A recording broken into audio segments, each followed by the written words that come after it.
End her training. Kane's voice didn't rise. It didn't need to. He set Ava Carter's photograph on the table, picked up a combat knife, and drove it straight through the center of her face. The blade buried itself in the wood. Nobody moved. Nobody breathed. He leaned forward, both fists on the table, and looked at each of the 12 men one by one. I don't care what it takes. I don't care what it costs. By the time she walks out of this camp, if she walks out, she will be broken. Completely. Permanently.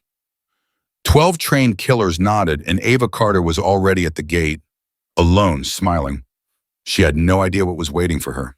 Before we go any further, if this is your first time here, hit that subscribe button right now and drop your city in the comments below. I want to see exactly how far this story travels. Now let's go back to the beginning. The bus that carried Ava Carter to Camp Vanguard smelled like diesel and dust. And the moment she stepped off it, the Arizona heat hit her like a wall. She didn't wince. She didn't slow down. She adjusted the strap of her duffel bag across her shoulder and looked out at the facility the way she always looked at any new environment, quietly, carefully taking in every detail before saying a single word. Camp Vanguard was not what the paperwork had described.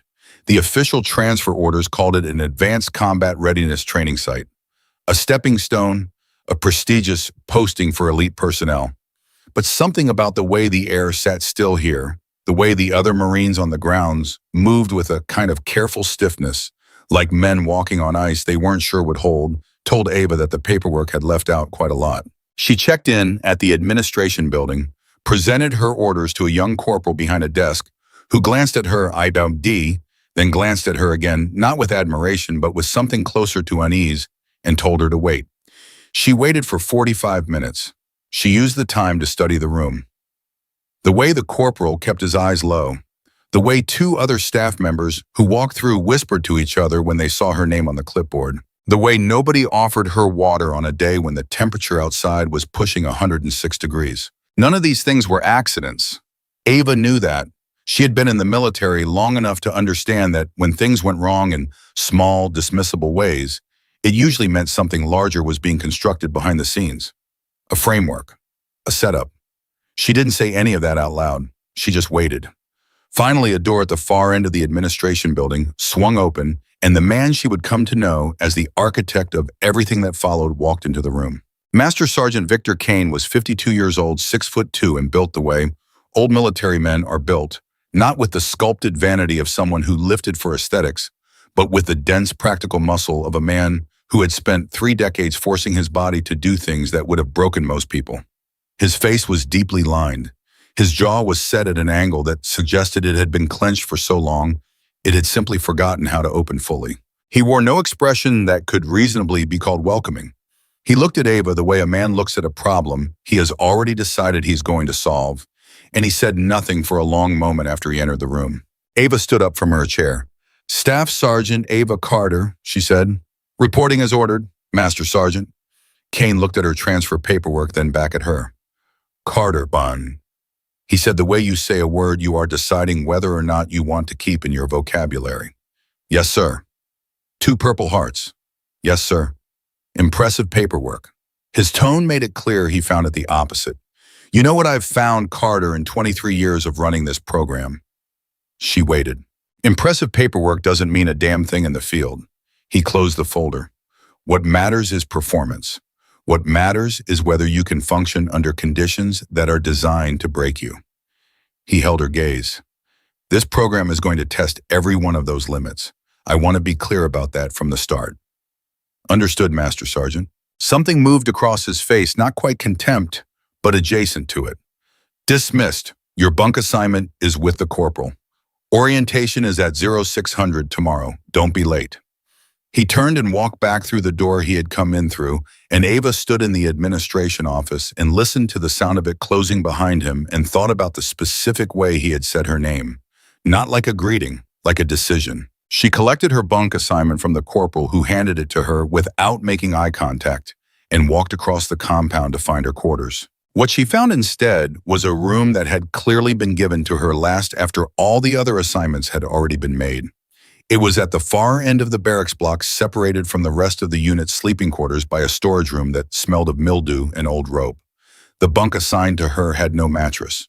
The locker had no combination set. The supply cabinet that should have held her training gear was empty. She stood in the doorway of that room for exactly 10 seconds. Then she walked back to the corporal's desk. "My bunk doesn't have a mattress," she said. The corporal looked at her. "Supply issues, we're working on it." "When will it be resolved?" "Hard to say." "I see." She paused. "Is there a temporary replacement available?" "Not at this time." She studied him for a moment. He was young, no more than 23, and she could see in the set of his shoulders that he had been told what to say and was uncomfortable saying it. He was not the decision maker. He was just the person placed at the front of the room to absorb whatever came back. "Thank you," she said, and walked back to her quarters. She slept on the bare metal frame of the bunk that night with her duffel bag under her head, and she lay in the dark and listened to the sounds of the compound settling around her, and she made a decision that she returned to again and again in the days that followed. She was not going to show them what she was thinking. Not yet. Orientation the following morning confirmed what the night before had suggested. The 12 Marines she met in the briefing room were not assembled randomly. Ava understood personnel selection. She had helped run training programs herself. You did not end up with a cohort composed entirely of men over 6 feet tall, with combat MOS designations and backgrounds in high-contact specialties by accident. Someone had made very specific choices. Someone had put a great deal of thought into exactly what this group would look like standing across from her. The men themselves varied in how they handled being in the same room as her. Some of them were straightforward in their hostility. A particular sergeant named Hollis, built like a refrigerator, with a haircut, looked at her the way you look at something you are waiting for permission to throw out. Others were more careful. A man named Reyes, quieter than the rest, watched her from the far corner of the room with an expression that was harder to read, not hostile, but watchful, as if he were calculating something. And then there was Kane standing at the front of the room giving a briefing about program structure and daily schedules, and Ava listened to every word he said while simultaneously watching the room instead of him, because she had already heard the most important things Kane was going to say. She had heard them in the way the bunk had been stripped bare, in the way the corporal had kept his eyes down, in the word dismissed, and the angle of his jaw. This was not a training program. This was a removal operation. The question she was turning over in her mind carefully without letting it show on her face was why. She had been transferred to Vanguard through official channels. She had done nothing to draw this level of organized attention, but someone wanted her out, and they had gone to a great deal of trouble to arrange the architecture of that outcome. The briefing ended. Kane dismissed the group. As the others filed out, Hollis walked past Ava close enough that his shoulder brushed hers, not quite hard enough to be called deliberate, but not accidental either. He didn't look at her when he did it. She didn't react. She filed it away. Outside in the dry morning heat, the group broke into their first training rotation, and Ava ran every drill with everything she had, not to show off, but because this was the one area where she could not afford to give them anything to document. If she underperformed, they would use it. If she overperformed in ways that drew attention, they might accelerate whatever they were planning. She needed to be exactly good enough to be present and unassailable. She needed to make herself difficult to dismiss, impossible to pin down, and relentlessly boringly competent. By midday, she had cataloged 6 separate incidents of quiet sabotage. Her water canteen, which she had placed in the designated rack, had been moved to the wrong rack and then logged as missing when she couldn't find it at break time. A piece of her training equipment had a strap deliberately loosened in a way that would have caused a fall if she hadn't noticed it before the drill that required it. During a communications exercise, her radio frequency was set 2 clicks off the assigned channel, a small enough difference that someone could claim it was a user error, but the frequency had been correct when she'd set it. None of these were escalatable on their own. That was the sophistication of it. Every individual incident was dismissible. Taken together, they formed a pattern clear enough to navigate by if you knew what you were looking at. Ava knew exactly what she was looking at. At lunch, she sat alone at the far end of the mess table and ate methodically and thought about what she was going to do. The table was loud. The other Marines talked among themselves with the easy aggression of men who had established a social hierarchy and were comfortable within it. Nobody addressed her directly. Nobody sat near her. This was also deliberate. Isolation was a pressure tactic, one of the oldest ones. When you stripped away someone's social environment, you stripped away the informal support networks that help people endure hardship. You made them feel that they were facing everything alone. The thing about that tactic, Ava thought, was that it only worked on people who needed the support network to function. Some people, when stripped of the group, became more themselves, not less. Some people found that solitude was where their best thinking happened. She was most of the way through her lunch when she noticed Reyes sit down at the opposite end of the table from her, not close enough to be read as approach, but close enough to be visible. He didn't say anything. He ate his food. But twice over the course of the meal, she saw him glance at her, not with the assessing hostility of Hollis, but with something else, something closer to consideration.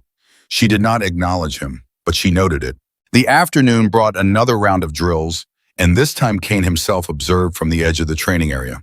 He stood with his arms crossed, watching her with an expression of concentrated attention, and she was aware of him the entire time. The way you are aware of a weather system, not necessarily frightened of it, but tracking its movement, calibrating distance, calculating what it was going to do next. During a hand-to-hand combat conditioning drill, Hollis was paired with her. He was 6'3" and easily 260, and the moment the drill signal sounded, he came at her with a force that exceeded what the drill parameters called for by a significant margin. It was not a training contact. It was a controlled assault disguised as one. She redirected the first movement, used his momentum to steer him off-center, and disengaged cleanly. He reset and came again. She did the same. The third time she stepped inside his reach at a precise angle that put her in a position where any continuation of force on his part would be immediately visible. It was a violation of the drill parameters. She made his options collapse into a single choice, and that choice was to stop. He stopped. His jaw was tight. His eyes were flat. "Nice footwork," he said low enough that only she could hear it. There was nothing complimentary in his tone. "Thank you, Sergeant," she said, equally quiet, and the drill signal ended. From the edge of the training area, she heard Kane make a sound. Not words, just a specific kind of exhale that came from a man recalibrating. By evening of day one, she had cataloged 15 separate irregularities. Missing equipment, falsified logs, misdirected communications. Small, deliberate frictions applied with precision to every area of her daily function. She had experienced none of them with any visible reaction. She had documented each one, and the only space she was certain was secure her own memory with the systematic thoroughness she had learned during 2 deployments to environments where documentation was the difference between accountability and impunity. When the lights went out in the barracks that night and the compound quieted, Ava lay on the bare metal bunk with her eyes open and listened. She heard the quiet sound of movement in the storage room next to her quarters, just once brief and then gone. She didn't move. She lay still and breathed slowly, and thought about the pattern of everything she had observed in the last 16 hours. Kane was experienced. She had to give him that. He had been doing this for a long time, and he had done it well enough to remain undiscovered, which meant he was not careless. He did not make the kinds of mistakes that came from arrogance alone. His operation was layered, and he had people at multiple levels of the hierarchy, either actively cooperating with it or passively allowing it, which made the active participants harder to identify, and the passive ones even harder to address. But experience, Ava knew, came with a specific kind of vulnerability. People who had done something for 23 years began to assume that the way they had always done it was the way it always would work. They stopped updating their models. They stopped accounting for variables they had not encountered before. She was a variable Kane had not encountered before. She was certain of that now. He had made one decision on day one that she was sure he did not fully understand the significance of. Yet he had underestimated her patience. He had designed a system built on breaking people quickly, on overwhelming them with accumulating pressure until they cracked under the weight of it and either broke down or made mistakes that could be documented and used against them. He had built a machine designed for a specific kind of opponent. She was not that opponent. She was the kind of person who got quieter under pressure. The kind of person who, when the walls closed in, slowed her breathing and widened her observation. The kind of person who had learned in 2 combat deployments that the most important thing you could do in a deteriorating situation was to resist the urge to react and instead invest that energy into understanding. She understood quite a lot now, more she suspected than Kane realized. There was one other thing she understood that was going to change the terms of everything he had planned. She reached up in the dark and touched the small device at the collar of her jacket, a body camera compact and current generation. the kind that logged automatically and stored to a secondary drive and had been running since the moment she stepped off the bus that morning. She had worn it because she had received a message 3 days before her transfer from a source she trusted that simply read, "Watch yourself at Vanguard, document everything." She had not known what that meant in full until today. Now she understood it completely. She had 16 hours of footage. Every sabotaged piece of equipment, every misdirected radio frequency, every moment of Hollis crossing the line during drills, every small, careful, deniable act of orchestrated harassment. And most importantly, the faces of the men who had looked at her with the particular expression of people who were acting on instructions they had already received. She closed her eyes in the darkness of the bare-frame bunk and let herself breathe and thought, let him keep going. Let him bring all of it. Every day he runs this program against her is another day she is recording. Every move he makes, thinking he is controlling the situation, is another piece of evidence she is storing. She was not the person in the trap.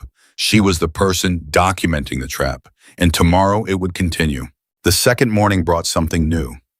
When Ava arrived at the briefing room at exactly 0600, the room was already full, and the configuration had changed. Instead of the normal rotation layout, the chairs were arranged in a circle, and Kane was standing at the center of it, and the 12 men were seated, and they all looked at her as she walked in. "Carter," Kane said, "we've had a complaint." She stopped inside the doorway. "I wasn't aware of a complaint, Master Sergeant." "Equipment damage. During yesterday's afternoon drill." He held up a report form. "Damage attributed to improper handling during the hand-to-hand conditioning exercise." Every person in that room knew that the damage attributed to her had been done by Hollis in the process of coming at her with a force level that exceeded the drill parameters. She knew it. Reyes in the far chair knew it. She could see it in the careful neutrality of his expression. Even Hollis, who was seated directly across from her, knew it. "I would like to review the damage report and provide my account, Master Sergeant," she said. "Your account," Kane repeated as if the concept were faintly amusing. "Yes, sir, my account, for the official record." A beat of silence in the room. Kane looked at her the way you look at something that is not behaving the way you expected. "Denied," he said. "The determination has been made. You'll receive a formal note in your training file. Dismissed." She didn't move immediately. "Master Sergeant, the UCMJ." "Dismissed, Carter." Another beat. She let it sit there for exactly long enough to make it clear she had heard the word and was choosing her next action deliberately. Then she nodded once and said, "Yes, sir," and walked back out into the morning heat. Outside, the air hit her like a fist. She walked to the edge of the training area and stood with her back straight and her hands loose at her sides and looked out at the flat, burning desert horizon and thought about what had just happened. He had just tried to create a false documentation trail. A formal note in her training file built on a fabricated complaint establishing a precedent for attributing property damage to her damage she had not caused. That note would be used later. It was a foundation stone for a larger structure. She reached up and touched the collar of her jacket. Still running. Good, she thought. Keep building, Victor. I'll be right here. Behind her, she heard the door of the briefing room open and close and footsteps approach. And then a quiet voice she recognized as Reyes said, "You didn't crack." She didn't turn around. "Is there something you need, Sergeant?" A pause. "No," he said. And then quieter. "Just noting it." And then the footsteps moved away. She stood with the heat pressing down on her shoulders and thought about the look on Kane's face when she had said, "the official record," the almost imperceptible narrowing of his eyes, the recalibration. He had expected her to argue from emotion, to get loud or to go pale and go quiet. She had done neither. She had asked for documentation in the presence of 12 witnesses. He would be adjusting his approach now. She could feel the shift in the air the way you could feel weather changing before it arrived. Whatever he had planned for day 3 and 4 was going to be different from what he had planned yesterday. He was going to escalate. The question was, how fast and in what direction? She turned and walked back toward the training area, and the morning stretched out ahead of her, hot and bright and full of intention, and she walked into it with her chin level and her body camera running and her mind as clear and focused as it had been since she stepped off the bus. She was not done, not even close. She was just getting started. Day 2 started before the sun came up. Ava was already awake when the compound lights flickered on at 0530. She had been awake for an hour before that, lying on the bare metal frame in the dark, running through everything she had cataloged the day before, with the same systematic precision she used to clean a weapon methodically without rushing, making sure nothing was missed. By the time the rest of the barracks stirred to life, she had already done 200 push-ups on the concrete floor, reviewed her mental documentation from the previous 16 hours, and made 3 decisions about how she was going to conduct herself through the day ahead. The first decision: she would not eat anything she had not watched be prepared or that came in sealed packaging. She opened herself. The second: she would stay within visual range of at least one witness during every training evolution, no matter what. The third: she would let Kane make his next move without giving him any reaction to calibrate from. Nothing. A blank wall. Let him throw everything he had at a surface that gave him nothing back. She laced her boots and walked out into the pre-dawn heat and thought, day 2. Let's see what you've got. What Kane had, it turned out, was a medical evaluation scheduled at 0600 that had not appeared on any schedule she had been given. She found out about it the way she found out about most things at Camp Vanguard, not through official communication, but through the absence of it. When she arrived at the briefing room and found it empty, and walked to the training area and found no formation, she went back to the administration building and asked the corporal where the morning schedule was. He slid a single sheet of paper across the desk without looking at her. Medical, 06, Building C. That wasn't on my schedule. It's on now. She picked up the paper and looked at it, her name at the top. A standard medical evaluation form, except the checkbox marked psychological fitness assessment, had already been initialed by someone who was not her. She looked at the initials for a long moment, then she looked at the corporal, who signed off on the psych evaluation request. He finally looked up. Above my pay grade, Sergeant. She put the paper back on the desk. I'll need a copy of this for my personal records. His hand moved toward the paper. Then it stopped. Copy machines down. She smiled at him, not warmly, but with a very specific kind of patience that made him blink. Then I'll take a photograph of it with my personal device, which I am authorized to carry on base. She pulled out her phone before he could respond and took the photograph, and she watched his expression do something complicated and uncomfortable, and she said, "Thank you for your time," and walked to Building C. The medical officer assigned to conduct her evaluation was a lieutenant named Marsh Young, nervous and very clearly not comfortable with what he had been asked to do. He kept the evaluation procedural, moved through the standard physical components efficiently, and when he got to the psychological assessment portion, he cleared his throat twice before he started. I'm going to ask you a series of questions, and he said, about your current state of mind, stress levels, perceptions of your environment. Go ahead, Lieutenant. He asked the questions. She answered them with the same measured, direct calm she had been using since she arrived, not robotic, but controlled. Present. She described her sleep as adequate given the circumstances. She described her stress level as consistent with the demands of the program. She used the word circumstances 3 times, and each time she used it, she saw Marsh write something in the margin of his notes rather than on the assessment form itself. When they were done, he capped his pen and looked at her with an expression that was not quite guilt, but was adjacent to it. You're cleared for training, he said. Thank you. She stood. Lieutenant, is this evaluation going into my official training file? A beat. That's standard procedure. And will I receive a copy? Another beat. Longer. I'll see what I can do. She looked at him steadily. I'd appreciate that, for the record. And she walked back out into the heat. The psychological evaluation had been designed to generate a paper trail suggesting instability. She understood that immediately. If she had reacted to it with anger or anxiety or even confusion, Marsh would have had something to note. Instead, she had given him a subject who was measurably calm, coherent, and specifically attentive to procedural documentation, which was itself a form of message. She was telling them through her behavior that she understood exactly what they were doing, and she was recording every move. By 0800, the rest of the unit had assembled for morning PT, and Ava fell in with them, as if the medical evaluation had been a minor inconvenience rather than an orchestrated attempt to document her as psychologically unfit. She ran every mile at pace. She completed every evolution. She said nothing unnecessary, and did everything required. Hollis ran beside her for the last quarter mile. He stayed close enough that she could hear his breathing, and about halfway through that final stretch, he said very quietly, "You know what's funny? Carter women who fight hard in places like this don't usually make it to the end of the week." She kept her eyes forward, kept her pace. "Interesting observation." "Not an observation," he said, "a forecast." She ran the last 100 meters and finished without another word, and thought about the specific phrasing places like this. Not programs like this, places. As if Camp Vanguard were a category unto itself, a separate jurisdiction with its own rules.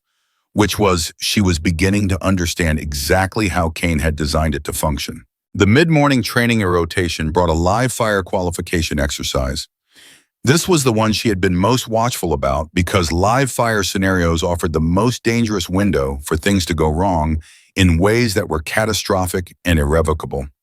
Before she touched her weapon, she inspected every component independently, methodically, in full view of the two nearest witnesses. She found nothing wrong with the weapon itself, but the ammunition in the magazine assigned to her lane had been mixed. 7 rounds of the correct caliber, 3 of a different load that would have thrown her groupings at qualification distance and generated a failed score. She removed the magazine, placed it on the tray, and flagged the range safety officer. "Mixed load in my magazine," she said, keeping her voice level. The range safety officer, a sergeant named Collier, whom she had not yet placed firmly in either the cooperative or the passive compliant category, looked at the magazine. He picked it up. He looked at it for a longer moment than the situation required if he had simply been confirming a technical issue. Then he set it down. "We'll swap it out." "I'd like to retain this magazine for inspection," she said. Collier looked at her. "That's not standard procedure. I'm flagging a potential equipment safety issue. Retention for inspection is within safety protocol." Another long moment. Collier's jaw moved slightly, the way a jaw moves when someone is deciding something. Then he said fine, and logged the magazine under her name, and Ava completed the qualification exercise with a replacement load and a score that put her in the top percentile of the group. She heard distantly Kane make that sound again. That exhale. Recalibrating. Lunch that day, Reyes sat closer. Not at the same table, but at the adjacent one, close enough that when the mess hall noise dropped for a moment, she heard him say to no one in particular, "Mixed load on a qualification course. That's a hell of a coincidence." She didn't look at him. She ate her food. But after a moment, she said also to no one in particular, "Everything at this facility is a coincidence, Sergeant. That's what makes it interesting." A pause. Then Reyes quietly, "You have friends here, Carter. You just don't know who they are yet." She looked up then for the first time and met his eyes across the gap between tables. He held her gaze for exactly 1 second, then looked back at his food. She did the same. It was the most significant exchange she had experienced since arriving at Vanguard. Not because of what it meant in terms of immediate support. She was not naive enough to assume one careful statement over lunch translated into an ally she could rely on. But because it confirmed something she had suspected, the complicity in this facility was not uniform.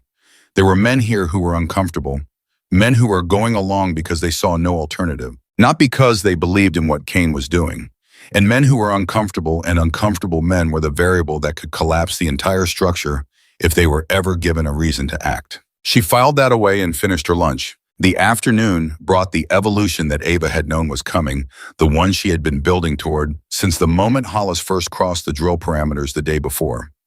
Kane had scheduled what he was calling a combat readiness stress test, an open format physical confrontation exercise with rotating partners and no fixed drill parameters. In plain terms, a fight with rules loose enough to allow for significant harm framed as a training scenario. She walked into the exercise area and saw the configuration and understood it completely. This was not a stress test. This was an audition. Kane wanted to see what she did when the parameters were wide open and the opposition was coordinated, and he wanted it to happen in a context he controlled with witnesses who were either complicit or cowed and with no documentation in her favor.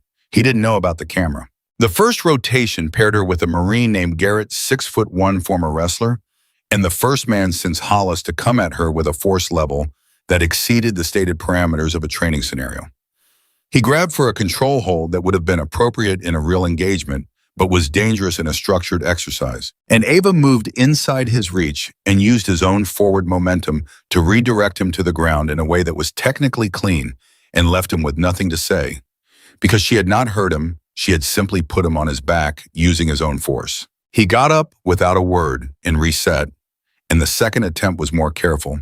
And the third, she ended the same way as the first, his momentum, her redirection the ground. Kane called the rotation early. She saw him speak to someone at the edge of the area low and fast, and then two more Marines rotated in simultaneously. That was the first departure from the stated format. The exercise had been presented as one-on-one rotations. Two at once changed the parameters significantly. She noticed the men around the edge of the area notice it too, a small shift in posture, a few glances exchanged. She handled the two-on-one with the same principles she'd used all morning: redirect, conserve, control. She did not try to overwhelm either of them. She made herself into a moving problem that was never in the position either of them needed her to be in, and she used the geometry of the space to ensure they were as often in each other's way as in hers. It took 4 minutes. At the end of it, both men were on the ground, and she was standing breathing harder than she would have liked, with her ribs reminding her that the stress fractures she'd carried since the deployment 2 years ago were not as healed as the paperwork suggested. She breathed through it. She showed nothing. Kane called another rotation. 3 this time. The murmur that went through the watching Marines was low but audible. 3 simultaneous opponents in a training scenario was not a format she had ever seen documented in any exercise protocol. It was not a stress test. It was something else entirely. She looked at Kane across the exercise area, and for the first time since arriving at Vanguard, she let him see something, not fear, not anger, but a very specific and unambiguous clarity. A look that said, "I see exactly what this is. I know what you are doing, and I am going to make you keep doing it right in front of this camera." He didn't look away, but something in his face shifted, a tightening around the eyes that was not confidence. The 3-on-1 lasted 7 minutes. She took a hit to her left side in the 3rd minute that made her vision white out for half a second, and she moved through it, breathed through it, reset her feet, kept moving. She went to the ground once and was back up in under 2 seconds. She used one man's locked arm as a fulcrum to redirect a second's momentum and bought herself the space she needed to put the third off balance. It was not clean. It was not elegant. It was the kind of fighting that happened in real situations. Imperfect, painful, unrelenting. And when it was over and all 3 men were on the ground or braced against each other, and she was the last one standing, the silence in that exercise area was the loudest thing she had heard since she arrived at Camp Vanguard. Kane stood with his arms crossed and said nothing. His jaw was working the way it had during the briefing on day 1, but this time there was something different in it. He was recalibrating again, but this time the recalibration was larger. She could see it. He had expected her to break under the 3-on-1. He had expected her to either go down or to fight dirty in a way he could use against her. She had done neither. She had performed the impossible scenario with technical precision and survived it clean. He dismissed the exercise and walked off the area without addressing her, and she stood in the dust and breathed carefully around her ribs and did not let herself feel the pain fully yet, because the camera was still running and there were still eyes on her, and she was not done. It was Reyes who handed her a water canteen. Afterward, walked past her, pressed it into her hand without looking at her, and kept walking. She drank from it and handed it to the man nearest her and walked to the edge of the area and stood with her back straight in the afternoon heat. That evening, in the narrow silence of her bare-frame bunk, she finally let herself assess the damage. 2 ribs not broken, she was almost certain, but bruised badly enough that breathing deeply required a specific managed effort. Her left shoulder had been wrenched in the 3-on-1 and was stiffening. There was a cut above her right eye from the moment she'd taken the hit in the 3rd minute, and it had dried into a thin, dark line. She cataloged the injuries the same way she cataloged everything else, methodically, without panic, assigning each one a practical weight, how it would affect movement, what it required in terms of adaptation, what it ruled out. She was not at full capacity. She had not been at full capacity since day 1, between the undocumented stress fractures and the accumulated pressure of 36 hours of orchestrated harassment. She needed sleep, real sleep, the kind that repaired rather than just paused. She would get it in intervals. It would have to be enough. What she could not afford, she told herself in the dark, was to underestimate what day 3 was going to bring. because Kane had just learned something about her in that exercise area, and it was something that was going to change what he did next. He now knew she could handle a 3-on-1 under those conditions. He knew the incremental approach, the small sabotages, the false documentation, the escalating training formats was not breaking her on the timeline he needed. He was going to move faster. He was going to go bigger. She thought about the knife in the photograph, the blade buried in the wood, the 12 men nodding. By the time she fell asleep, she had decided whatever came on day 3, she would not let it touch the camera. That was the one thing that could not be compromised. Everything else, the pain, the isolation, the accumulated exhaustion, all of it was manageable. All of it was survivable. But the footage she was building hour by hour, incident by incident, that was the thing that Kane would not see coming. That was the instrument that none of his 23 years had prepared him for. Day 3 arrived with Kane making a mistake. It was a small one, the kind that was only visible to someone who had been watching him as closely as Ava had, and the kind that was paradoxically more revealing than any large error would have been. He had someone remove her personal gear from her locker while she was at morning formation. Not just her equipment, her personal items, the few that she had brought with her, including a photograph of her mother that she kept in an interior pocket of her duffel bag. The removal of training equipment by Drew was an operational pressure tactic. The removal of a personal photograph was something else. It was intimate. It was specific. It was the action of someone who was no longer operating entirely from strategy, but had allowed something personal into the calculus, something emotional. And emotional men made mistakes. She discovered the missing items when she returned to her quarters after morning formation. She stood in the doorway and looked at the empty locker and the open duffel and was still for a long moment. Then she walked to the administration building and asked for the compound security log for her barracks block, which was a standard record of personnel movement and was technically accessible to all resident personnel. The corporal looked at her, and for the first time since she had arrived, he looked genuinely uncomfortable. Not the practiced discomfort of someone following instructions, but the real kind, the kind that came from a person beginning to understand the full shape of what they were participating in. "I'll need to request that from the duty officer," he said. "I'll wait," Ava said. She waited 40 minutes. The security log that was eventually produced to her had a gap in it, a 15-minute window in the early morning hours during which the recording had experienced what was listed as a technical interruption. The gap corresponded precisely to the window in which her gear had been removed. She looked at the log for a long time. Then she looked at the corporal. He was not meeting her eyes. She said very quietly, "Someone went through my personal belongings, personal items that have no bearing on training performance. I want that on the record." The corporal said nothing, but she saw his hand resting on the desk close into a fist. Not in anger at her, in something else, something that was beginning to look a lot like shame. She wrote a formal statement of the missing items on a standard incident report form, signed it, dated it, and placed a copy on his desk. "Please ensure that is filed," she said and walked out. Outside, the day had turned brutal, the heat pressing down in waves that made the air shimmer at the edges.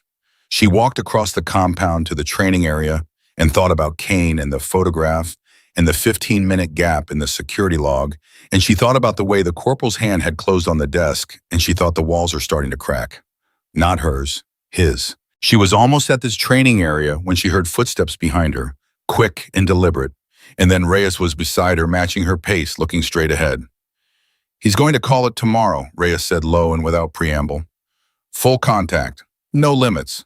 She kept walking. "How many?" A pause. "All of them." 12. 12 men simultaneously in a no-limits contact scenario. She processed this without breaking stride. "Do you know what time?" "Morning. He wants it done early."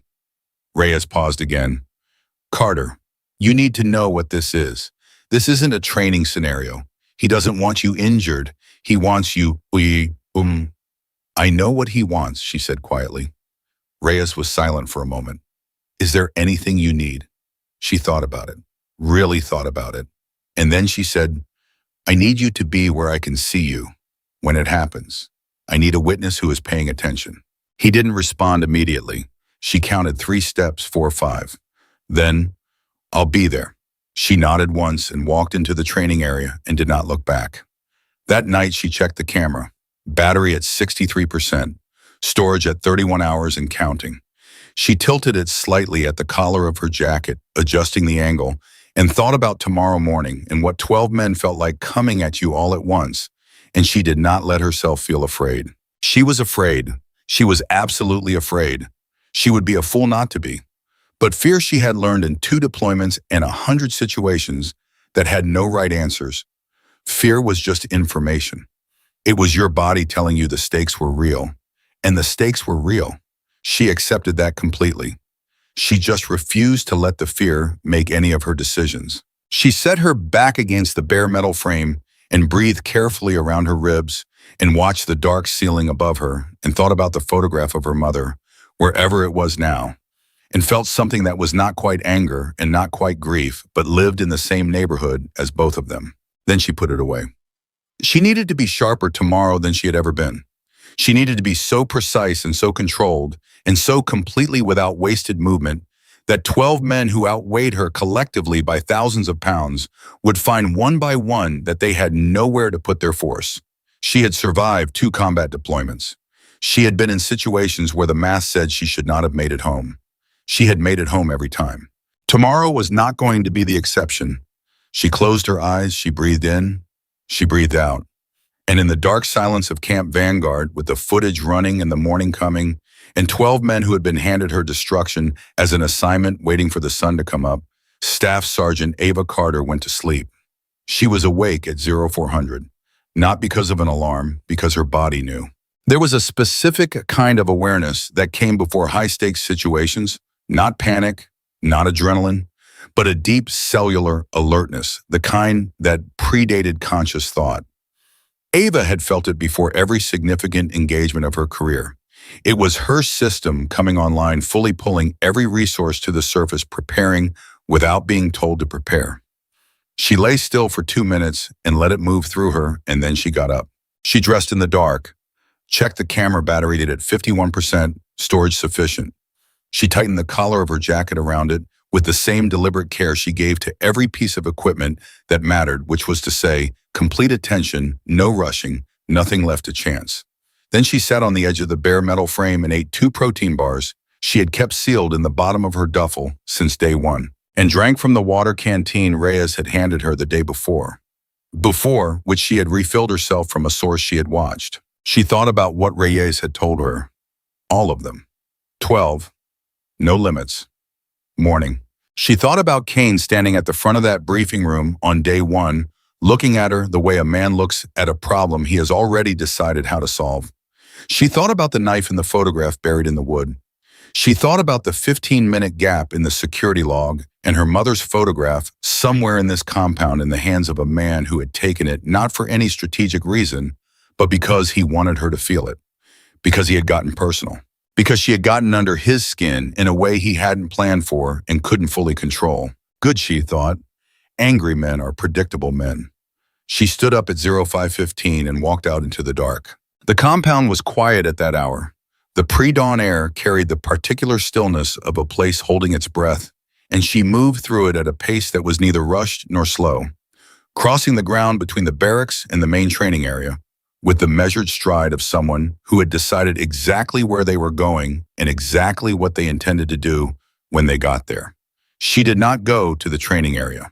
She went to the perimeter of the compound's east side, to the stretch of open ground she had identified on day 1 as the best place to move without being observed, and she ran. Not for fitness, for calibration. She needed to know exactly what her body had available to her this morning, where the ribs were, how the shoulder was moving, how far she could push the left side before it started costing her speed. She ran 2 miles at a controlled pace and inventoried every signal her body sent back. The ribs were bad. Not worse than yesterday, but bad enough that a direct strike to the left side would take her to 1 knee if she let it land clean. The shoulder had more range than she'd feared, stiff but functional. Her legs were good, her hands were good. She slowed to a walk and thought, ribs are the vulnerability. Protect the left side, everything else is workable. By 0600, the compound was fully alive. She could feel the energy of it differently this morning, a charge in the way people moved, in the brevity of conversations, in the way eyes tracked her when she crossed the yard.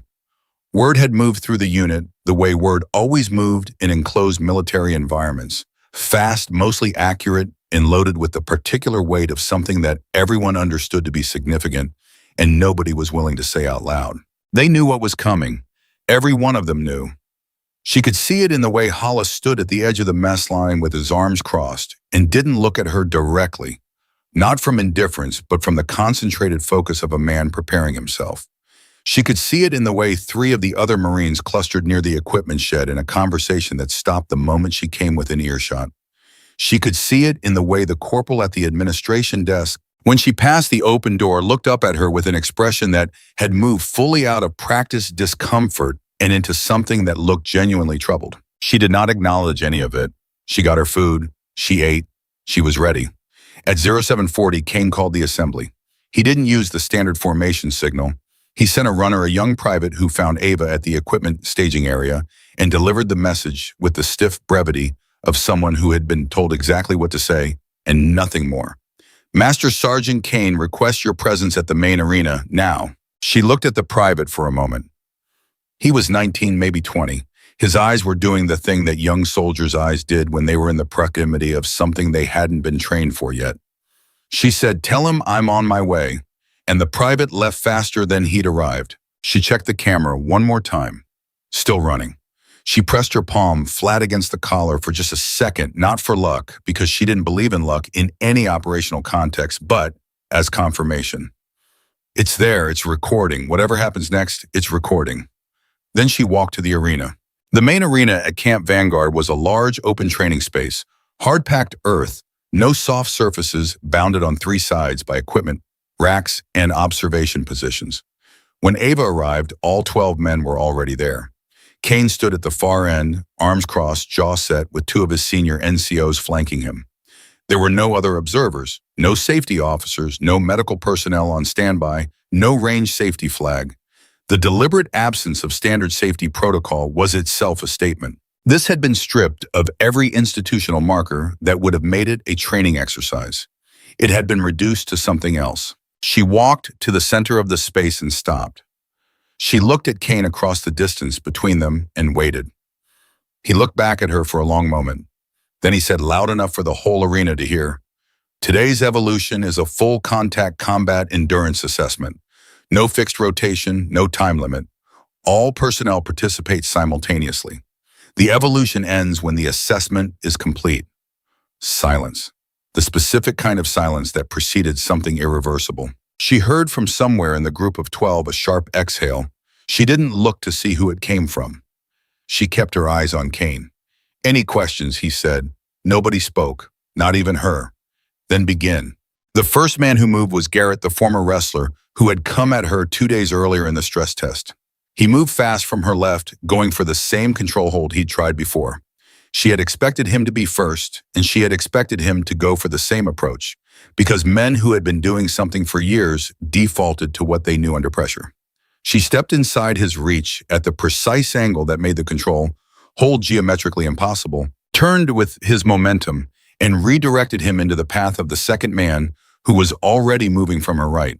The collision bought her 2 seconds. She used them. The next 90 seconds were the most violent she had experienced since her second deployment, and she processed them the way she had processed violence, then not as a series of individual events, but as a continuous flow of information requiring continuous response. There was no thinking in the conventional sense. There was only movement and counter-movement, the physics of bodies in space, the constant management of angle and distance and timing. She took a hit to her right shoulder in the first 30 seconds that spun her half around, and she used the spin to generate momentum for the elbow. She drove into the jaw of the man directly behind her. She went to one knee when 2 men hit her from opposite sides, simultaneously absorbed the impact, let her body drop rather than fight it, and came up inside the reach of the closer one in a position that gave her a mechanical advantage she used without hesitation. He went down. She was already moving. Her ribs screamed at her in the second minute. She breathed through it. She kept moving. The key, the thing she had understood before she walked into the arena, the thing that was the difference between surviving this and not surviving it, was that 12 men fighting simultaneously were not 12 times as dangerous as one man fighting. They were constrained by each other. They occupied space. They got in each other's way. They had to communicate to coordinate, and communication in a fast-moving, physical situation required attention that was not being spent on her. If she could keep moving, if she could make herself into a problem that required constant repositioning to address, she could use their numbers against them. It was working. Messily, painfully, imperfectly, it was working. By the 4-minute mark, 3 men were on the ground and had not gotten back up. 2 more were moving carefully compromised in ways that reduced their effectiveness significantly. The remaining 7 were reconfiguring. She could feel them doing it, the shift in how they were distributing themselves around her, trying to establish a coordinated geometry, rather than the chaotic pile-on that had characterized the opening. That was the dangerous moment. That was when she had to disrupt the reorganization before it completed. She picked the clearest line through the group and went straight through it, not running but committing to a direction with enough force and intention that the 2 men in her path had to make a split-second choice between holding their position and taking the full impact. Or adjusting and adjusting was what they did, because the human body made that calculation automatically in the half-second before conscious decision. She was through before the gap closed, and she had repositioned to a spot that put 3 of the remaining group between her and the other 4, and the reorganization fractured. From the far end of the arena, she heard Kane's voice tight and stripped of the deliberate control he had maintained since day one. Close it down now. Nobody moved to comply immediately, which was itself remarkable, and told her something important. Even the men who had been following Kane's instructions were processing what they were seeing, and what they were seeing was changing something in them. 6 minutes in, 7 men down or compromised, 5 still functional. The 5 came at her together, and this was the hardest passage, not because she was running out of responses, but because she was running out of body. The ribs were beyond pain now and into a different register entirely, something that affected her breathing in ways she had to consciously manage. Her left eye had partially swollen from a glancing hit in the 3rd minute. Her right hand was bleeding from a cut she didn't remember getting. She fought for 4 more minutes with the systematic grinding precision of someone who had decided in advance that they were going to see the other side of this no matter what the cost. And in those 4 minutes, she did not perform anything spectacular. She did not deliver any single decisive blow that could be framed as a turning point. She simply kept moving, kept thinking, kept making the geometry work in her favor, kept breathing through the pain and the exhaustion and the accumulated weight of 3 days of everything Kane had thrown at her, and one by one the last 5 men ran out of options. The last one standing was Hollis. Of course it was Hollis. She had known it would be. He was the best of them, and he knew it, and he had been managing himself through the preceding minutes with a discipline she had to respect even as she opposed it. He had not overcommitted. He had been patient. He had waited for her to exhaust herself against the others, and now he stood across from her in the emptied space of the arena and looked at her with an expression that had shed everything except a kind of focused honesty and said, "You're hurt." "Yes," she said, "you can end this." "No," she said, "I can't." He came at her one more time, and it was the cleanest and most honest exchange she had experienced at Camp Vanguard. 2 trained fighters, no pretense, no orchestration, no covert agenda. Just the pure, brutal negotiation of bodies and will. He was stronger. She was more precise. He landed 2 hits that would have ended the fight if she had been anyone other than who she was. She redirected 4 of his 5 attacks and turned the 5th into a position that put her behind him with mechanical leverage that he could not reverse, and she held it, and after 3 seconds, he stopped moving. The arena was completely silent. She stepped back. She straightened. She put her hands down at her sides. She breathed. Every breath was a managed event, but she breathed and she stayed on her feet and she looked across the arena at Victor Kane. He was standing absolutely still.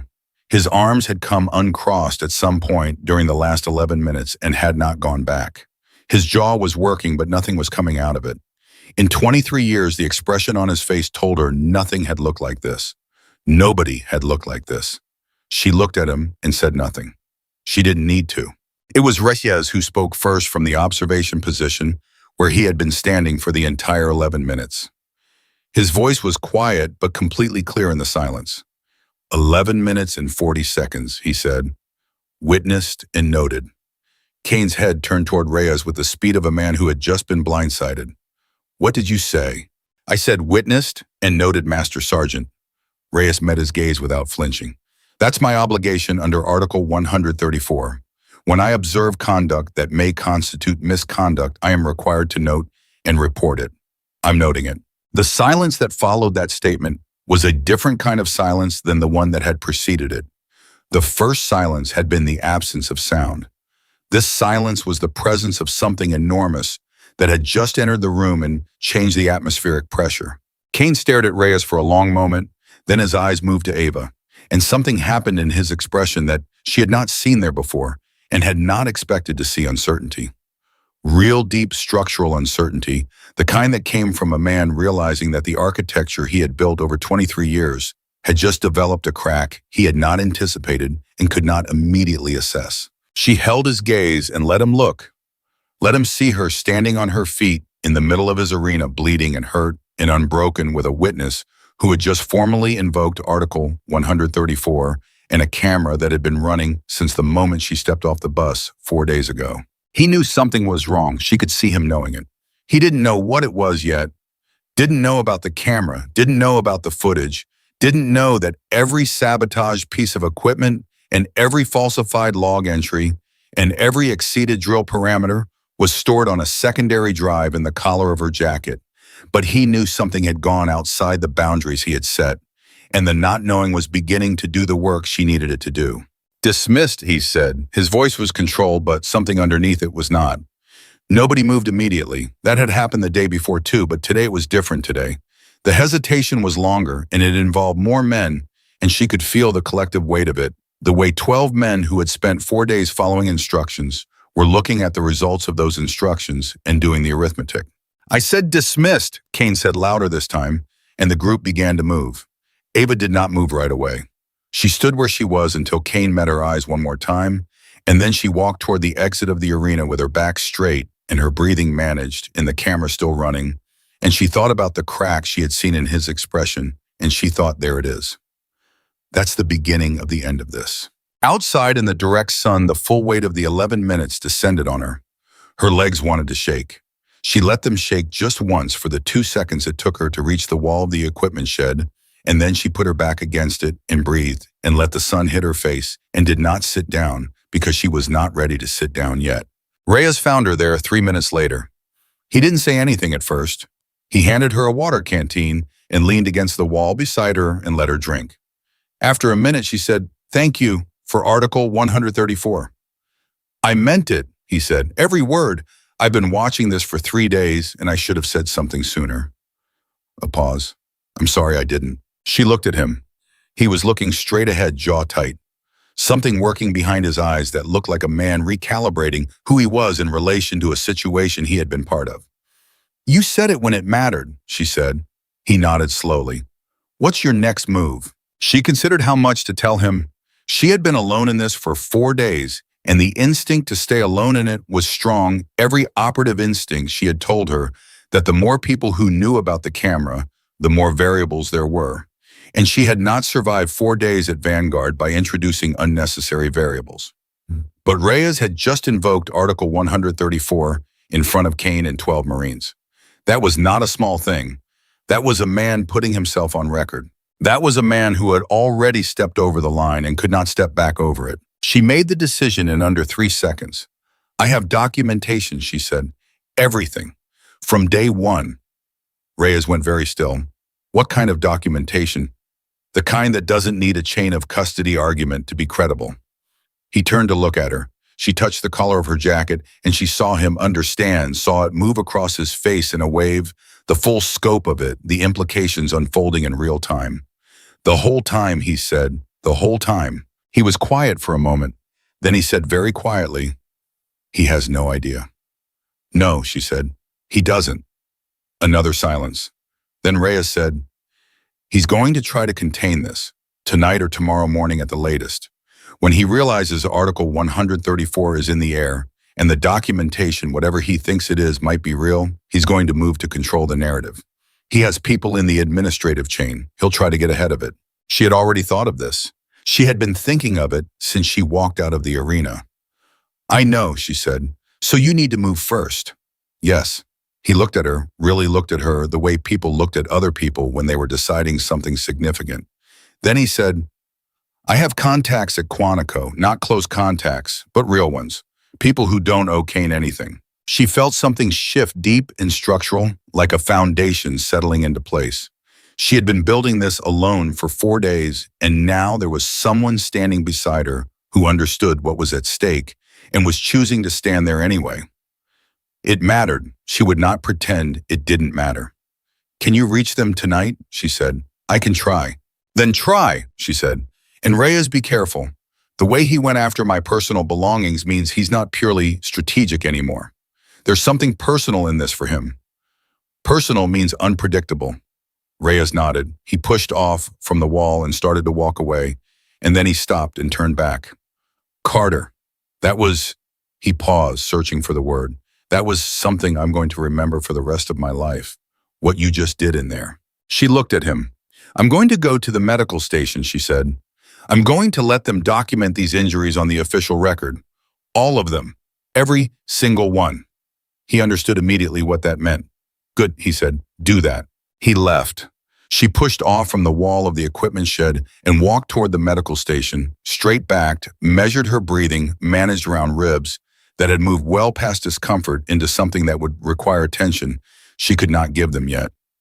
The sun was fully up now, pressing heat into everything it touched, and she walked through it and thought about 4 days and 11 minutes and 31 hours of footage. And she thought about Kane's face in the moment the uncertainty arrived. She thought about the corporal whose hand had closed on the desk. She thought about Reyes invoking Article 134. She thought about the way the 12 men had hesitated before moving at the word dismissed. She thought about the specific sound of a structure beginning to fracture, not the dramatic crash of sudden collapse, but the quiet preliminary creak of something that had been load-bearing for too long, beginning to give way under the pressure of what it had never been designed to hold. The medical station door was propped open. She walked in and told the attending officer her name and said, "I need a full injury assessment documented, official record, every finding logged." And the attending officer looked at her eye and her hands and the way she was managing her breathing and nodded and reached for a form. She sat down on the examination table and breathed and thought, day 4 is over.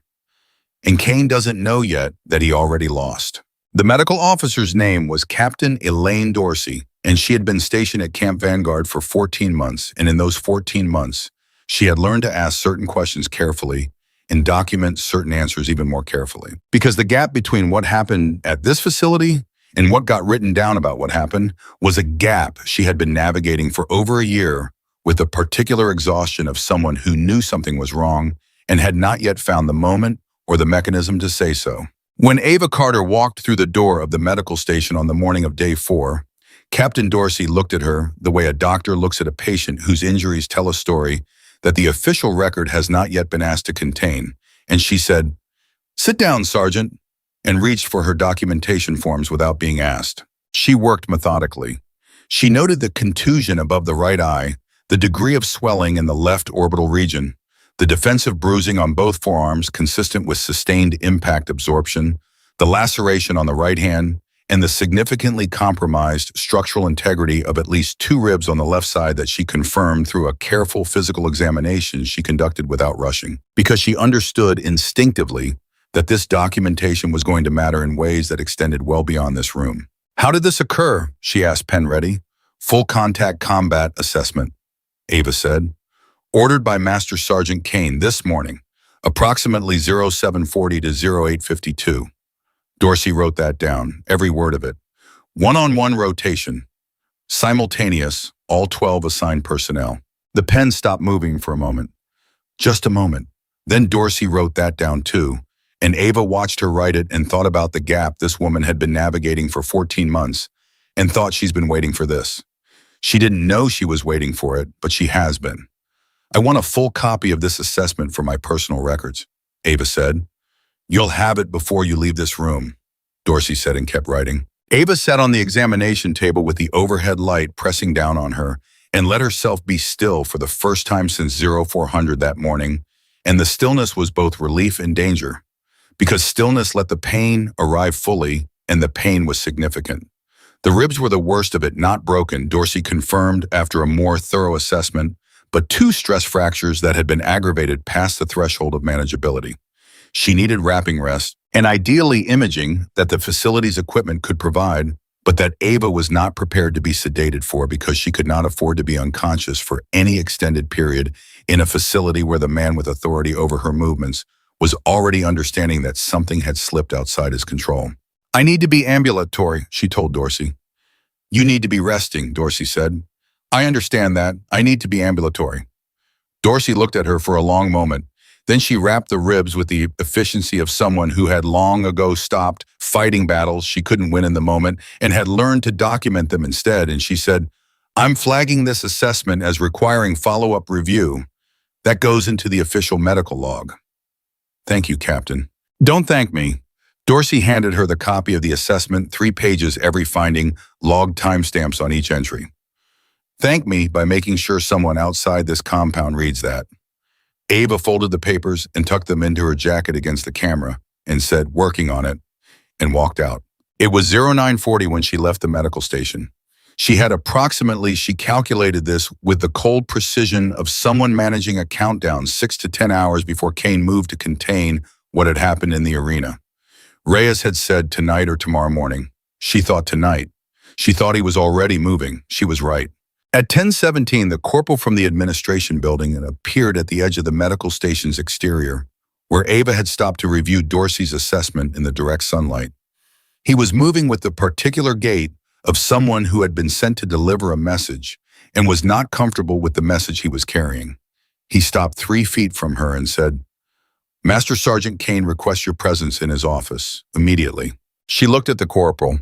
His face had completed its journey. The practiced avoidance of day 1, the discomfort of day 2, the shame at the desk on day 3, and now this, a young man who was standing in front of her looking like someone who had been asked to be part of something and had only just fully understood what that something was. Did he specify the purpose of the meeting, she asked. No, Sergeant. She held his gaze for a moment. What's your name? He blinked. Corporal Danny Walsh, Sergeant. Walsh, she paused. How long have you been stationed here? 8 months, Sergeant. And in 8 months, you've seen things at this facility that you've had questions about. It wasn't a question. He knew it wasn't a question. His jaw moved, and for a moment she thought he was going to retreat into the scripted non-response she had been getting from him all week. But something had shifted the arena. That morning had shifted it the way things in the air shifted after a storm had broken, and instead he said very quietly, Yes, Sergeant, I have. If someone from outside this facility asked you about what you've observed in 8 months, she said equally quiet, would you be willing to give an honest account? A long pause, long enough that she counted it 4 seconds, 5, 6. Yes, he said, I would. She nodded once. Then go tell Master Sergeant Kane I'll be there in 10 minutes. He left. She stood in the sun for a moment and thought about Walsh and Reyes and Dorsey, and she thought about the way systems of abuse sustain themselves, not through the active malice of everyone inside them, but through the accumulated silence of people who had questions and no mechanism for asking them. Give people a mechanism. Give them a moment when the cost of silence becomes higher than the cost of speaking. That was all it took. That was the thing Kane had never understood about the architecture he had built, because he had spent 23 years designing it to silence people, and he had never accounted for the possibility that the silence had a breaking point. She walked to his office. Kane's office was a room she had not been in before, and when she entered it, she saw immediately that he had arranged it for this meeting with the same deliberate intention he applied to everything positioned behind his desk, with his senior NCOs flanking him, a folder open in front of him, authority structured into the physical geometry of the space. She stood across from the desk and did not sit because he had not offered her a seat, and she looked at him and waited. He let the silence run for 10 seconds. Then he said, I've been reviewing your performance assessment. I see, she said. There are concerns. He opened the folder. Equipment damage on day 1. Psychological evaluation flagging elevated stress indicators. Performance irregularities during the combat assessment this morning that suggest, Master Sergeant, her voice was level and clear. I have a copy of Captain Dorsey's medical assessment from this morning documenting injuries consistent with a sustained, multi-opponent physical confrontation. I have a formal incident report regarding missing personal property. I have a record of the mixed-load ammunition that was flagged during the live fire qualification. And I have Sergeant Reyes's invocation of Article 134 this morning, which I understand was witnessed by all 12 personnel present in the arena. Oh, I'm being sorry you was found them. The room was very quiet. She continued, I want to be clear that I intend to submit all of this documentation through the appropriate channels. I'm informing you of that now as a professional courtesy. Kane looked at her across the desk. The two NCOs flanking him were not moving. She could feel the pressure in the room like a physical thing, the pressure of a man who had operated in a closed system for so long that the introduction of an external variable was producing a kind of structural panic visible in the absolute stillness he was using to contain it. Carter, he said, and his voice had dropped from the measured authority of the past 4 days into something quieter and more dangerous. You don't understand what you're doing. I understand exactly what I'm doing, she said. There are people in this institution who have made decisions about how this facility operates. People with significantly more authority than either of us. If you pursue this, then I pursue it, she said, with documentation. His jaw tightened. You're making an enemy of people you cannot afford to have as enemies. Master Sergeant, she said, with respect, you ordered 12 men to end my training by any means necessary. On day 1, I believe you said it in front of witnesses. She watched the color in his face shift. I'm not the one who created enemies in this room. The silence that followed was the longest she had experienced at Vanguard, and it contained within it the entire weight of what had been built over 4 days and 23 years, pressing against the specific moment of its own accounting. One of the NCOs flanking Kane shifted his weight.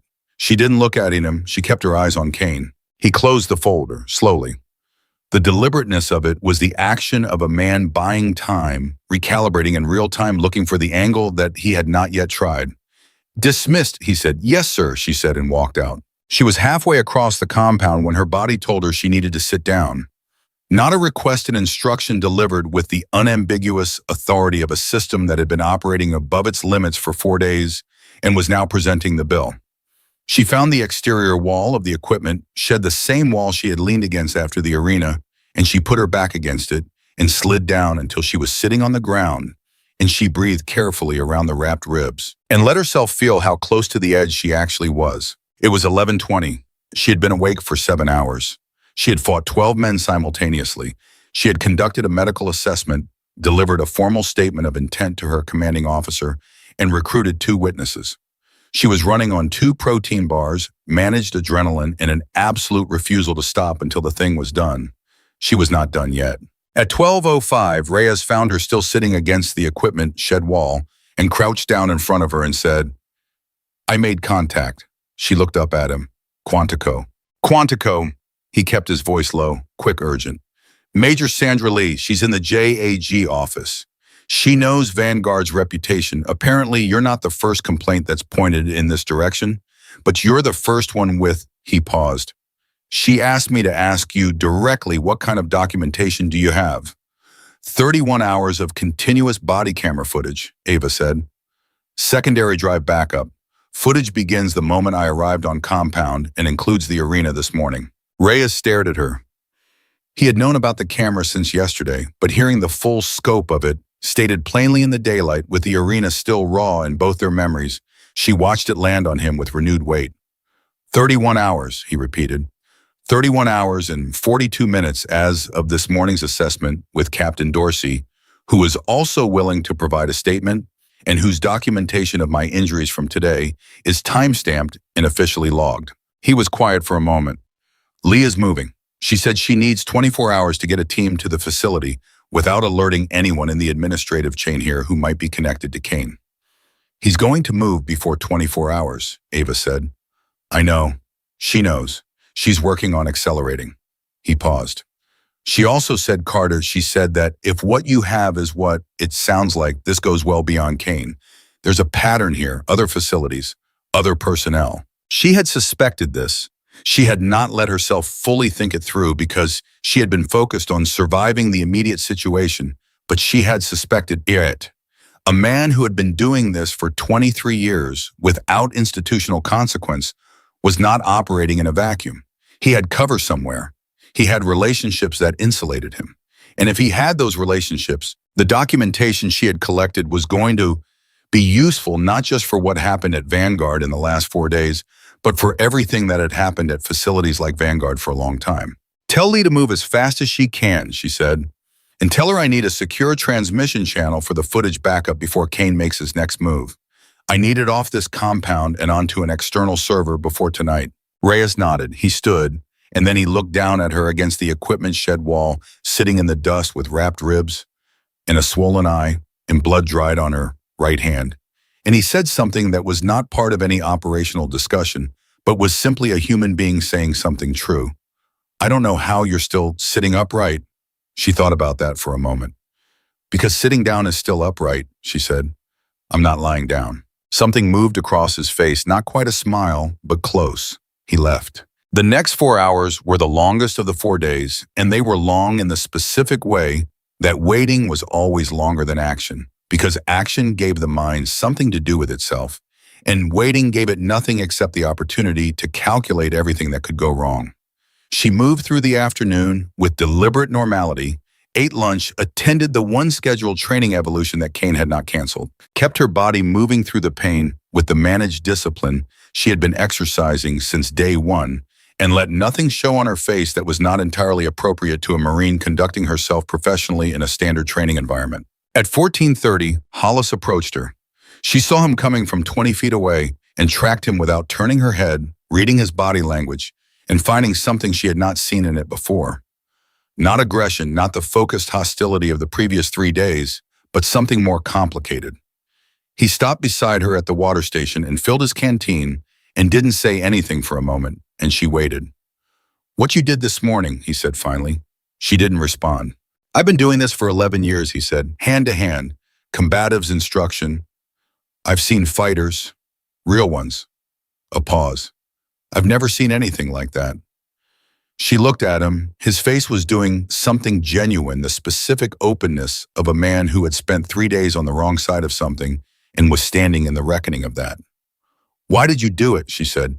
Follow his orders. For 3 days, you knew it wasn't a training program. He was quiet for a long time, long enough that she thought he wasn't going to answer. Then, because it's always been easier not to know, to just execute.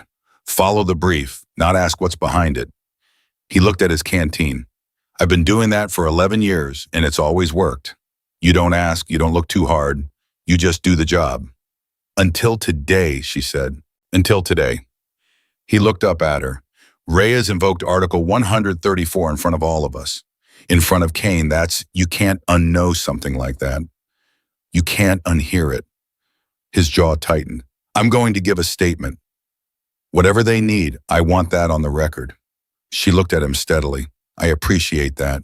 He nodded once, the short, specific nod of a man who had made a decision he wasn't going to reverse. He capped his canteen and walked away, and she watched him go and thought, there it is again. The cracks spreading. Kane had built his system on the assumption that the people inside it would stay inside it, that the architecture of coercion and accumulated complicity would hold, because it always had held. He hadn't accounted for the arena. He hadn't accounted for what it looked like when a woman fought 12 men for 11 minutes and 40 seconds and walked out standing. People could follow orders to oppress someone they had been told was a problem. It was much harder to follow those orders when they had watched the problem survive something that should have been unsurvivable, and then walk straight to the commanding officer's office and deliver a statement of intent without flinching. She had changed the calculus for every person in this facility, not by asking them to change it, by making it impossible for them not to.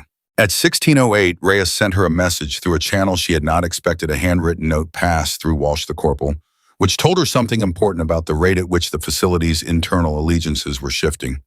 The note said, Lee confirmed. Secure channel established. Transmit when ready.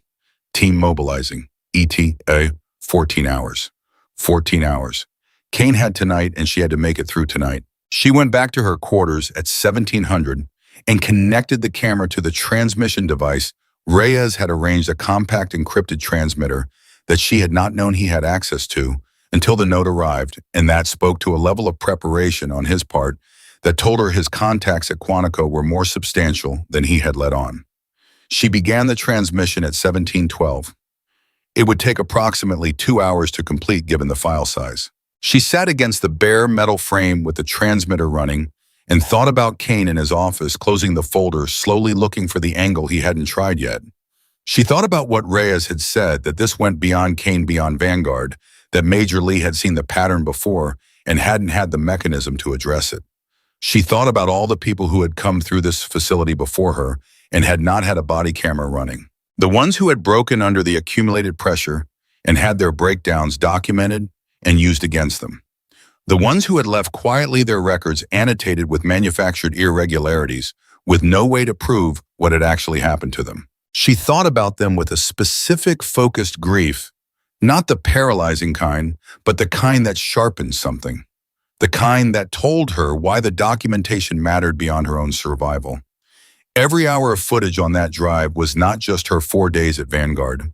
It was the proof that the system existed, that it was organized, that it was intentional, and that meant it was the mechanism by which every person who had come before her could finally have their experience named for what it was. At 1840, the transmission completed.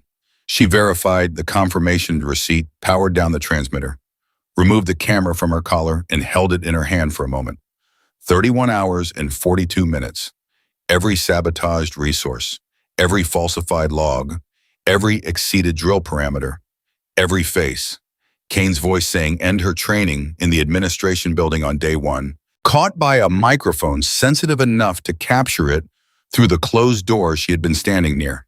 The arena, all 11 minutes and 40 seconds of it. Reyes invoking Article 134. Dorsey's examination. Her own breathing managed carefully around broken ribs, a sound that ran underneath every frame of footage like a metronome of survival. She put the camera back. Old habit, it was still recording. Let it keep recording. At 1920, something happened that she had not predicted. Kane came to her quarters. Not a runner, not a formal summons. Kane himself alone, which was so far outside the behavior pattern she had established for him over 4 days, that when she heard the knock on the door of her barracks room and opened it and found him standing there, it took her a half-second longer than she would have liked to recalibrate. He was not in his command posture. The NCOs were not with him. The folder was not in his hand. He was standing in the narrow doorway of her stripped, bare room, looking like a man who had shed the performance of authority and was standing in what was underneath it, which was older and more uncertain, and significantly more dangerous in a way that she assessed immediately and completely. "Carter," he said. "Master Sergeant," she said. She did not step back from the doorway. She did not invite him in. He looked at her for a long moment. "How much do you have?" The question landed in the space between them with a weight that confirmed everything. He knew. Not specifically, he still didn't know about the camera, she was almost certain, or the question would have been different. But he knew she had something. He had been calculating since the arena, since she had walked into his office and laid out her documentation with the measured precision of someone who had been building a case, and he had spent the last 8 hours arriving at the conclusion that whatever she had was more than he could contain through the mechanisms he had available. "Enough," she said. His jaw worked. "This is not a simple situation," he said. "The people above me in this, there are people who are going to view this as an institutional threat. Not just to me, to the program, to the facility." His voice was careful, controlled. But underneath the control, she could hear it, the specific timbre of a man making an offer while trying to frame it as a warning. "There are outcomes here that are worse than what you're currently dealing with." She looked at him with absolute clarity. "Master Sergeant Kane," she said, "you ordered 12 men to end my training by any means necessary. You orchestrated equipment sabotage. You constructed a false documentation trail. You authorized a combat scenario with no safety officers, no medical personnel, and no operational parameters against a single Marine alone." She paused. "Whatever outcomes exist on the other side of what I'm doing, they are not worse than what you spent 4 days doing to me. And the people above you will have to account for their part in this the same way you will." He stared at her. Something was happening in his eyes, not remorse. She didn't think it was remorse because remorse required a kind of self-reflection she did not believe this man had ever been asked to do. It was something more like the specific terror of a man who had built a life on a foundation he had believed was permanent and was now standing at the moment of realizing it was not. "You don't know what you're starting," he said. "No," she said quietly. I know exactly what I'm starting. I'm starting the end of it. She looked at him steadily. Good night, Master Sergeant. She closed the door. She stood on the other side of it and breathed carefully around the ribs and listened to his footsteps move away down the corridor. And then she put her back against the door and let herself shake for 30 seconds, exactly 30 seconds, because she had earned that and she allowed it. Then she straightened and walked to the bunk and sat down and looked at the wall and thought 14 hours, just 14 hours. At 2200, Walsh slipped a piece of paper under her door. She picked it up and read it in the thin light from the window. It was a list 12 names each followed by a brief notation. She recognized all 12 names. They were the 12 men from the arena. Each notation was the same willing to provide statement. All 12, every single one of them. She held the paper for a long time. Then she folded it carefully and placed it in her jacket alongside Dorsey's medical assessment, and she lay down on the bare metal frame, and she looked at the dark ceiling of the room, and for the first time since she had arrived at Camp Vanguard, she felt something that was not calculation or vigilance or managed endurance, but something older and simpler and more essential. She felt the shape of what was coming. Not triumph, not yet, and maybe not ever in the clean, uncomplicated form that word implied, but justice. The specific, procedural, irrevocable kind that came from documentation and witnesses in the formal machinery of accountability being set into motion by the kind of evidence that could not be explained away or buried in a 15-minute gap in a security log. She closed her eyes. 14 hours. Then Sandra Lee and her team would walk through the gates of Camp Vanguard, and Victor Kane, who had spent 23 years building a system that ran on silence, was going to learn what happened when the silence finally broke. She breathed in, she breathed out. She did not sleep, but she rested, and in the morning, everything was going to change. She did not sleep, but she rested, and there was a difference between those two things that she understood completely. Sleep was surrender. Rest was preparation. And so she lay on the bare metal frame through the long hours of the Arizona night, breathing carefully around her wrapped ribs, and she let her mind do the only thing she was asking it to do: hold on. Just hold on until morning. At 0300, she heard movement in the compound. Not the ordinary movement of a base at night, the occasional footstep, the distant sound of a vehicle on perimeter patrol. This was concentrated, purposeful, the sound of multiple people moving with shared intention. She did not move from the bunk. She lay still and listened and tracked the sound as it moved from the administrative building toward the residential block, and she thought, he's making his move. Earlier than she had calculated, earlier than Reyes had predicted, Kane had spent the night doing what she had spent the night doing, calculating, and he had arrived at the conclusion that he could not wait for morning. She sat up. She checked the camera, still running. She checked the transmitter confirmation on the secondary device. The footage was on Lee's server.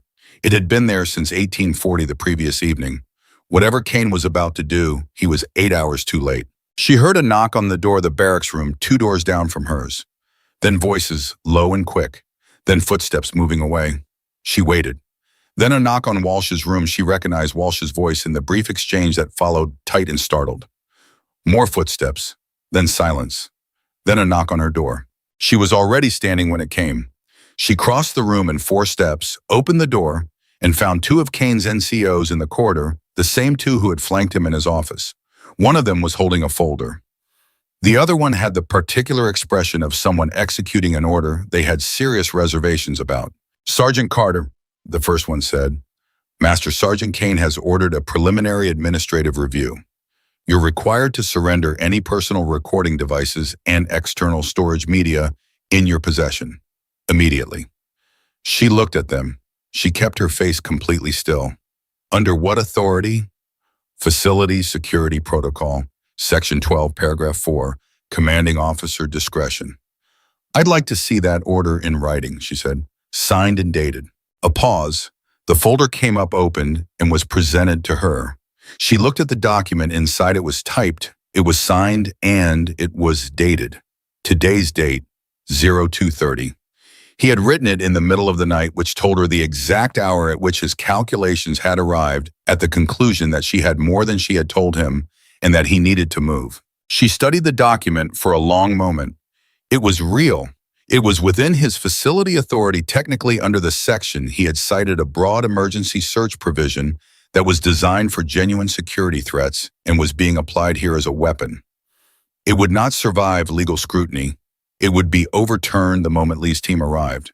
But right now at 0300, with 14 hours having somehow compressed into 8, it was the document in front of her, and these were the two men in her doorway. She looked up from the document. "I want a witnessed inventory of any items surrendered," she said. "I want your names, your ranks, and the time of this search documented on the inventory form before anything leaves my possession." The second NC, the one with the reservations on his face, said, That's within your rights, Sergeant." "Good." She stepped back from the door. "Come in." They came in. She turned on the light. She stood in the center of the room and watched them conduct the search with the same comprehensive attention she had given to every other situation at this facility, tracking everything, missing nothing, noting the way the first NCO moved through her belongings with an efficiency that suggested he had done this before, and noting the way the second one kept his movements careful and precise, like a man documenting his own actions as he took them. They found the camera in under 4 minutes. Of course they did. It was not hidden. It was in the collar of her jacket where it had been since day one. The first NCO held it up and looked at it, and then looked at her with an expression she could not read. "This will need to be surrendered," he said. "Log it on the inventory," she said. "Device type, serial number of visible condition at time of seizure, and your initials confirming the log entry." He wrote it down. Every word.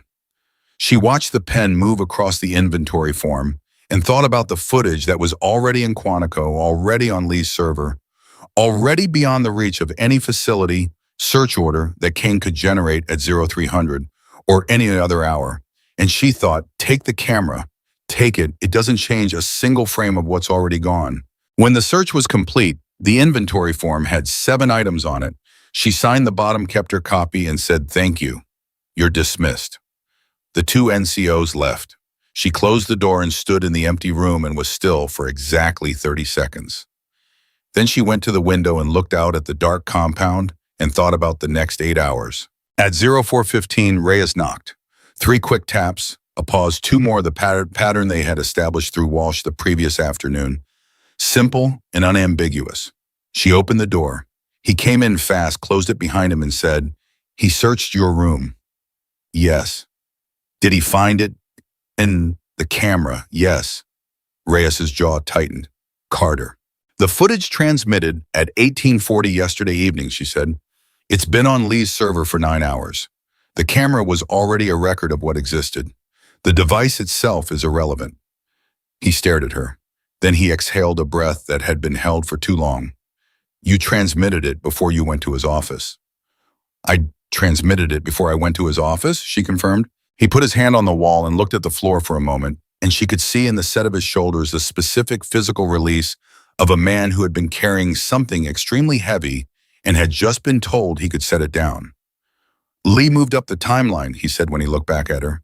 "She got on the phone with the commandant's office at 2300 last night. The footage transmission triggered an automatic flag in the JAG system, 31 hours of documented footage from an active duty Marine at a facility with 2 previous unresolved complaints. She didn't have to make the case. The system made it for her." He paused. "They're already on base. They've been here since 0200. The room went quiet. She heard what he had just said and let it land completely. 0200. Kane had ordered the search of her room at 0230. Major Sandra Lee and her team had been inside the gates of Camp Vanguard for 30 minutes before Kane ordered the search. He had made his final move 30 minutes too late in the dark against a camera that was already empty. "Where is he now?" she said. "Administrative building. He was escorted there at 0345. Reyes met her eyes. "He's not running this facility anymore, Carter. As of 30 minutes ago, operational authority has been transferred to Major Lee pending the investigation." She sat down on the edge of the bare metal bunk, not because she chose to, but because her legs made the choice for her, and for once, she did not override them. She sat on the bare metal frame that she had slept on for 4 nights without a mattress in the room that had been given to her last and stripped of everything that might have made it comfortable. And she put her hands on her knees and breathed and felt the full weight of 4 days arrive at once. It was an enormous weight. She had known it was, there had been aware of its presence the whole time, had been managing it with the meticulous energy, conservation of someone who knew that the moment they let it fully land, they would not be able to function. Now it landed, all of it. The ribs and the eye and the hand, the bare frame and the stripped locker and the missing photograph, the 3-on-1 and the 12-on-1 and the 11 minutes and 40 seconds that had felt like a lifetime. The moment Kane had stood in her doorway in the dark and looked like a man finally standing in the full shape of what he had done. All of it. Reyes did not say anything. He just stayed in the room with her while she sat with it, and that was the right thing to do. And she was grateful for it in a way that she filed away for later, for when she had the bandwidth to express it properly. After 2 minutes, she stood back up. "Take me to Lee," she said. Major Sandra Lee was not what Ava had constructed in her mind during the long hours of the previous 2 days. She had expected someone formal procedural, with the measured effect of an officer who spent her life navigating institutional complexity and had learned to hold everything at arm's length as a professional necessity.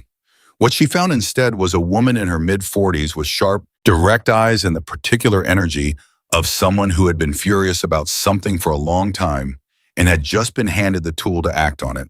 Lee looked at Ava when she walked into the administrative building at 0450, took in her appearance, the swollen eye, the careful way she was holding her left side, the cut on her right hand that had reopened at some point in the night, and said without preamble, "I want you to know that the footage transmitted last night has been reviewed by 3 members of my team, and we have identified 47 distinct incidents over the 4-day period that meet the threshold for formal misconduct charges under the UCMJ.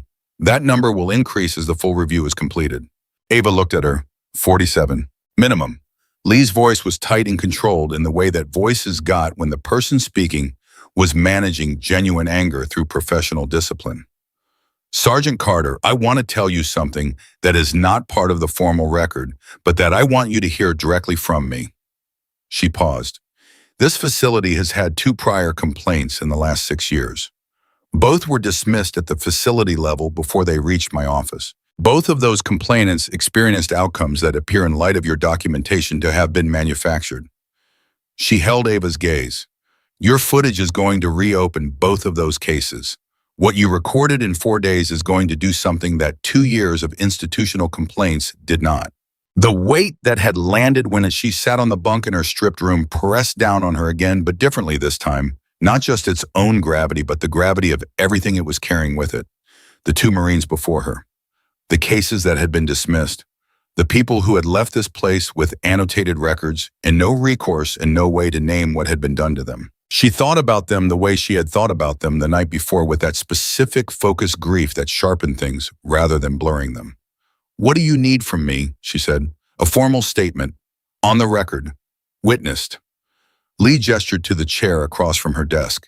"And then I need you to go to the medical station and let Captain Dorsey take care of those ribs properly, because I am not going to have a witness with untreated stress fractures." For the first time in 4 days, Ava almost smiled. "Yes, ma'am," she said and sat down. The formal statement took 2 hours and 20 minutes. Warrant Officer James Pratt Lee II conducted the recording while Lee listened and interjected when clarification was needed. Ava spoke with the same systematic precision she had used throughout the 4 days of methodical, specific, nothing embellished and nothing omitted, giving each incident its timestamp and its context and its connection to the pattern that ran through all of them. When she got to the arena, Pratt stopped the recording once briefly and looked at Lee with an expression that was not professional neutrality. Lee looked back at him and gave a small, tight nod, and he restarted the recording, and Ava continued. When she finished, the room was quiet for a moment. Then Lee said, 47 incidents in the footage. You've just verbally documented 63. Every one of them corroborated by at least one other witness. Walsh, Ava said. He has 8 months of observations. We've already spoken to Corporal Walsh. Lee paused. He gave us 4 hours of statement. She stopped. He was very thorough. Ava thought about Walsh's hand closing on the desk. The practiced avoidance becoming shame. 8 months of watching and finally having a mechanism to say what he'd seen. He's a good Marine, she said. He is, Lee agreed. Then Sergeant Reyes has provided a statement. Captain Dorsey has provided her medical documentation and a statement of her own observations over 14 months at this facility. And as of 45 minutes ago, we have written statements from the 12 Marines who participated in the arena scenario. Lee looked at her directly. All 12, Sergeant Carter, every single one of them. She had known it was coming.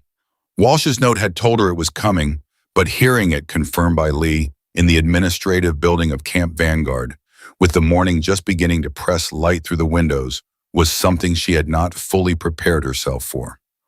All 12, the men who had been given her destruction as an assignment, the men who had spent 4 days executing Kane's instructions, all 12 of them in the end standing on the right side of the line. She thought about Hollis at the water station.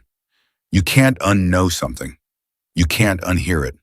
What happens to them, she said. Lee was quiet for a moment, choosing her words. That will depend on the investigation. The degree of individual culpability will be assessed. The coercive context in which they operated will be a significant factor. She paused. Sergeant Carter, these men were placed in a system designed by someone with 23 years of experience in constructing coercive compliance. The investigation will account for that. Ava nodded slowly. It was not a perfect answer. She was not sure a perfect answer existed. But it was an honest one, and honest was what she could work with. At 0730, Lee sent her to the medical station. Dorsey was already there, had apparently been there since the Quantico team's arrival, and when Ava walked in, she said, "Sit down," with the tone of someone who had been waiting to properly treat a patient and was done being patient about waiting. She unwrapped the ribs, examined them fully with imaging equipment she had not used the previous day because Ava had not been prepared to be still for long enough, confirmed the stress fractures, rewrapped everything with the thoroughness of someone who intended for the wrapping to hold, and then she looked at the cut above the eye and the hand and addressed both of those as well. And when she was done, she stood back and looked at Ava with the expression of a woman who had spent 14 months documenting things quietly and was now standing in the full daylight of what that documentation had been pointing toward. "How are you feeling?" she said. Ava considered the question honestly. Her ribs hurt. Her eye was still swollen. Her hand was bandaged and stiff. She was operating on no sleep and the metabolic reserves of 2 protein bars and managed adrenaline. She was sitting in the medical station of a facility where 12 hours ago she had not been certain she was going to make it to morning intact. "I've been better," she said. "I've also been worse." Dorsey looked at her for a moment. Then she said, "I've been here for 14 months. I have 5.